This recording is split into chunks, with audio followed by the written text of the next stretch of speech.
एक गांव में दो दोस्त होते हैं दो दोस्त होते हैं। एक का नाम सोनू था, दूसरा का नाम गोपाल था। दोनों दोस्त मिल के ठेले पे सब्जी बेचा करते थे। गांव गांव गली गली जाकर सब्जी बेचा करते थे। तभी एक दिन की घटना है। सब्जी जैसे उन लोग गली गली में जाके ठेले में लगा के दोनों दोस्त मिल के सब्जी बेच रहे थे, तभी एक महिला आती है और महिला वहाँ पे आके उन दोनों दोस्तों से सब्जी की मोल भाव कहती है। बोलती कि थोड़ा कम रेट लगा दो, थोड़े ये लगा दो।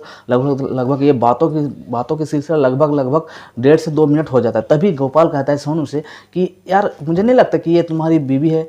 तो जैसे ये पूछता है तब सोनू चुपचाप रहता है। तभी गोपाल कहता है कि मैं तुझे कुछ बोल रहा हूँ और तुम इसका कुछ भी जवाब नहीं दे रहे हो, क्या बात है।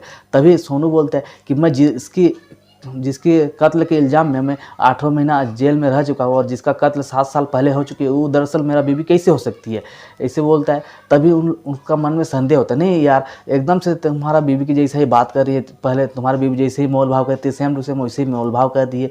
सर क्यों ना हम दोनों इस तरह से इसका जाँच पड़ताल करें और देखें कि क्यों ना ये तुम्हारी बीवी ही हो सकती है। तो ये करके दोनों अब एक दूसरे के ऊपर बातचीत करते हैं और उसका देखते हैं। मौत हो चुकी हो, जिसका इल्ज़ाम है मैं 8वां महीने जेल में रह चुका हूँ और जिसके एवज में प्रशासन ने 15,000 रुपये का इनाम भी रखा है और इसीलिए मैं तुम्हारे बातों का ध्यान नहीं दे रहा। सोनू गोपाल से कहता है। गोपाल मिलकर करते क्या कि अपने स्तर से जांच पड़ताल करते हैं। जांच पड़ताल करने के बाद उन लोग को पता चलता है कि ये तो दरअसल उसी सोनू का ही बीवी है।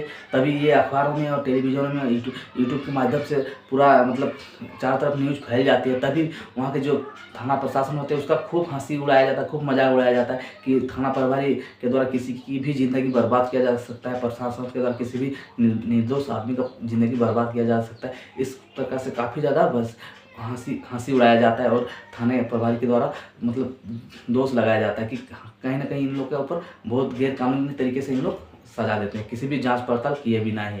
ऐसे कोई ज़िंदगी बर्बाद हो गई है। तो चलिए दोस्तों, नमस्कार, राधे राधे, झारखंडी जोहार। तो चलिए आज की इस सच्ची घटना को कहानी को स्टार्ट करते हैं और विस्तार से जानने की कोशिश करते हैं आखिर इस घटना के माध्यम से क्या होता है। तो चलिए कहानी को स्टार्ट करते हैं। तो दोस्तों एक परिवार में होता है। नमस्कार, आज की सच्ची घटना राजस्थान प्रदेश के दौसा जिले के मेहंदीपुर गांव होता है। मेहंदीपुर गांव में एक बालाजी का मंदिर होता है, उसी गांव का। तो चलिए दोस्तों इस कहानी को स्टार्ट करते हैं। तो बालाजी मंदिर होता है, वहाँ पे बहुत से दूर दराज के लोग दर्शन करने के लिए आते हैं, पूजा पाठ करने के लिए आते हैं, धार्मिक स्थल होती है। तो बहुत सारे भीड़ भाड़ रहता है उस मंदिर में। तभी एक दिन होता है क्या ना, एक परिवार के सदस्य आते हैं। जिस परिवार के सदस्य आते हैं उसका नाम होता है प्रसाद गुप्ता और उसका पत्नी का नाम होती है उर्मिला देवी और साथ में उसका बेटी भी आती है। उसका बेटी का नाम आरती होता है। तभी उन लोग धार्मिक स्थल मंदिर में, बालाजी के मंदिर में दर्शन करते हैं। दर्शन करने के बाद आसपास के मार्केटों में घूमते हैं। तभी घूमते घूमते एक दुकान पे कुछ धार्मिक किताबें और धार्मिक फ़ोटो हैं वहाँ पे बिक्री हो रहा था। तभी वहाँ पे जाके देखते हैं और फोटो किताबों को देखते हैं और वहाँ पे देखते हैं, बहुत सारी किताबों को देखते हैं, पढ़ते हैं। और तभी उस दुकान में दो दोस्त होते हैं। दो दोस्त वहाँ पे किताबें बेच रहा होते हैं। एक दोस्त होता है जिसका नाम सोनू था, एक दोस्त और दूसरा दोस्त का नाम होता है गोपाल। दोनों दोस्त वहाँ पे किताबें बेच रहे होते हैं और फोटो भी बेच रहे होते हैं। तभी होता क्या है, जो आरती होती है सोनू से उसका आंखें चार हो जाता है। सोनू से आंखें चार हो जाता है। कब देखते देखते कब ये रिश्ता प्यार में बदल जाता है और धीरे धीरे इन लोगों का प्यार में रिश्ता बदल जाता है। तभी एक दिन होता क्या, इन लोग का जो मोबाइल का नंबर होता है, व्हाट्सएप नंबर है, तो ये दोनों के ऊपर आदान प्रदान कर लेते हैं वहीं पे। तब धीरे धीरे इन लोग का बातें होती है। धीरे धीरे बहुत सारे दिन ऐसे बातें होती है।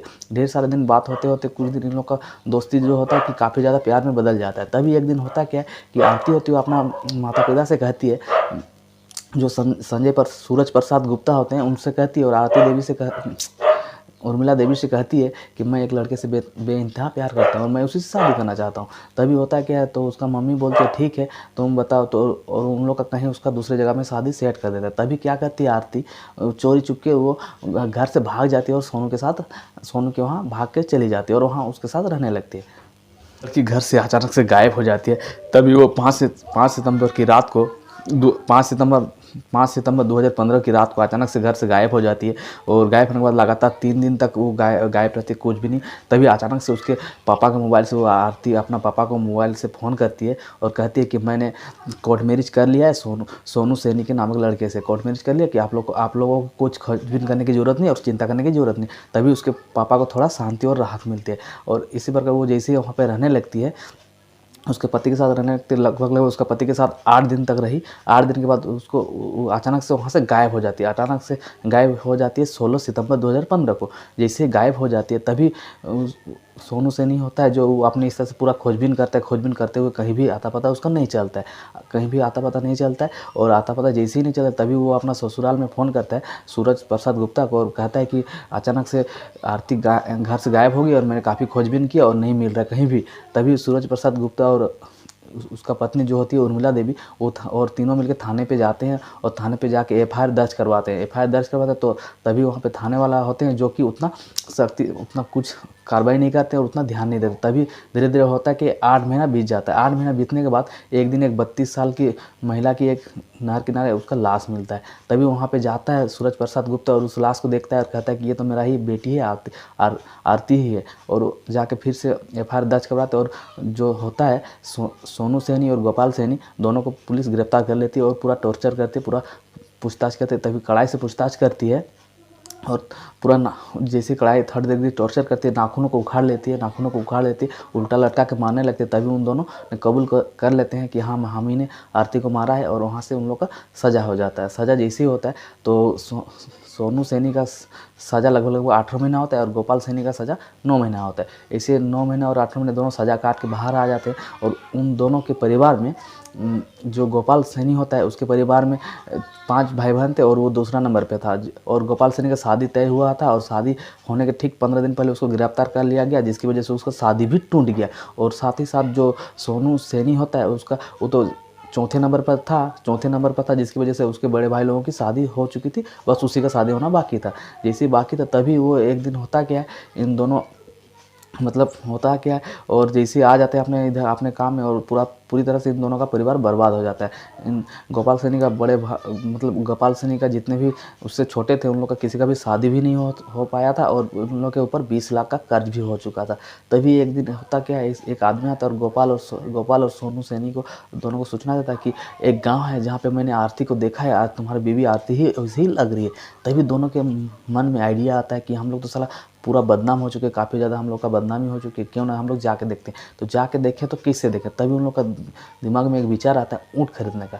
तो ऊँट खरीदने का विचार आता है। उस गांव में काफ़ी ज़्यादा ऊँट पाले हुए रहते हैं, तो उस गांव में जाते हैं तो ऊँट देखने का सिर्फ 500 रुपये लगता है और आप चाहे खरीदो या ना खरीदो। तभी उन लोग 500 रुपये जाके जाते हैं 500 रुपये लेके जाते हैं और वहाँ पर उस ऊँट को देखते हैं उस गाँव पर। तो उस गाँव में ऊँट को देखते हैं तो उन लोग को उस ऊँट की वजह से देखने की वजह से कोई भी जानकारी जुटा नहीं पाता। तभी उन लोग गाँव पर आते हैं, फिर से वापस आ जाते हैं और फिर सोचते हैं कि क्या प्लान किया जाए। तभी उन लोग का दिमाग में फिर से एक आइडिया आता है। उन लोग एक सब्जी का ठेला लेते हैं, उस सब्जी का ठेला में उन लोग सब्जी गांव गली गली जाकर उस गली में उस मकान के इर्द गिर्द जाके वहाँ पे सब्जी बेचा करते हैं। तभी इत्तेफाक से आरती ही सब्जी खरीदने आती है और आरती ही सब्जी खरीद रही थी और मोल भाव करने लगते हैं। तभी दोनों देखते हैं ये तो, और उन लोग भुच्चक्कर हो जाते हैं और उन लोग सोचते हैं कि ये तो आरती ही है। और आरती इन लोग को देख के बिल्कुल भी पहचान नहीं पाई, इसलिए नहीं पहचान पाई क्योंकि सोनू और गोपाल दोनों अपना जो शक्ल सूरत था दोनों अपना पूरी तरीके से चेंज कर चुके थे। और शादी से 7 साल बाद की घटना है ये,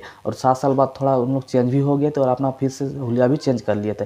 तभी होता क्या, वो आरती सब्जी भी लेके चली जाती घर पे और उन लोग पूरा कंफर्म हो जाता है कि ये तो आरती ही है। तभी इन लोग दोनों आते हैं, गोपाल और सोनू आते हैं और फिर थाने पे जाते हैं। थाने में एसएचओ साहब से मिलते हैं और बताते हैं कि आपको ऐसे जिसके लिए हम लोग सज़ा काट चुके हैं, हम लोग का पूरा गांव में बदनामी हो चुकी, वो उस लड़की तो अभी भी जीवित है और उसकी हत्या के जुर्म में हम लोग सज़ा काट चुके हैं। तो थाने वाले एसएचओ साहब बोलते हैं कि ऐसे में काम नहीं चलेगा। उनको लगता है कि ये लोग दोनों मजाक कर रहे हैं। उनको लगता है कि ऐसे में काम नहीं चलेगा, तुम दोनों उसका अच्छा खासा कुछ सबूत लेकर आओ तभी जाकर मैं कुछ जाँच कर पाऊँगा, प्रूफ के साथ आओ। तभी इन लोग का दिमाग में फिर से प्लान आता है और इन लोग सरकारी कर्मचारी बन के जाते हैं सर्वे के नाम पर और उसका गाँव पर जाते हैं और उस गाँव में जाके जो आरती का ससुर होता है उससे मुलाकात होती है और उससे पूछते हैं कि मतलब अच्छा खासा बात करते हैं और शौचालय के नाम से उनको बोलते हैं कि शौचालय बनवाने के लिए 2 लाख रुपए सरकारी तरफ से दिया जा रहा है, तो इसके लिए आपको घर का सारा सदस्यों का नाम देना होगा और 1 महीने में कितने रिश्तेदार आते हैं वो सारा चीज़ आपको इस दायरे में जानकारी देनी होगी।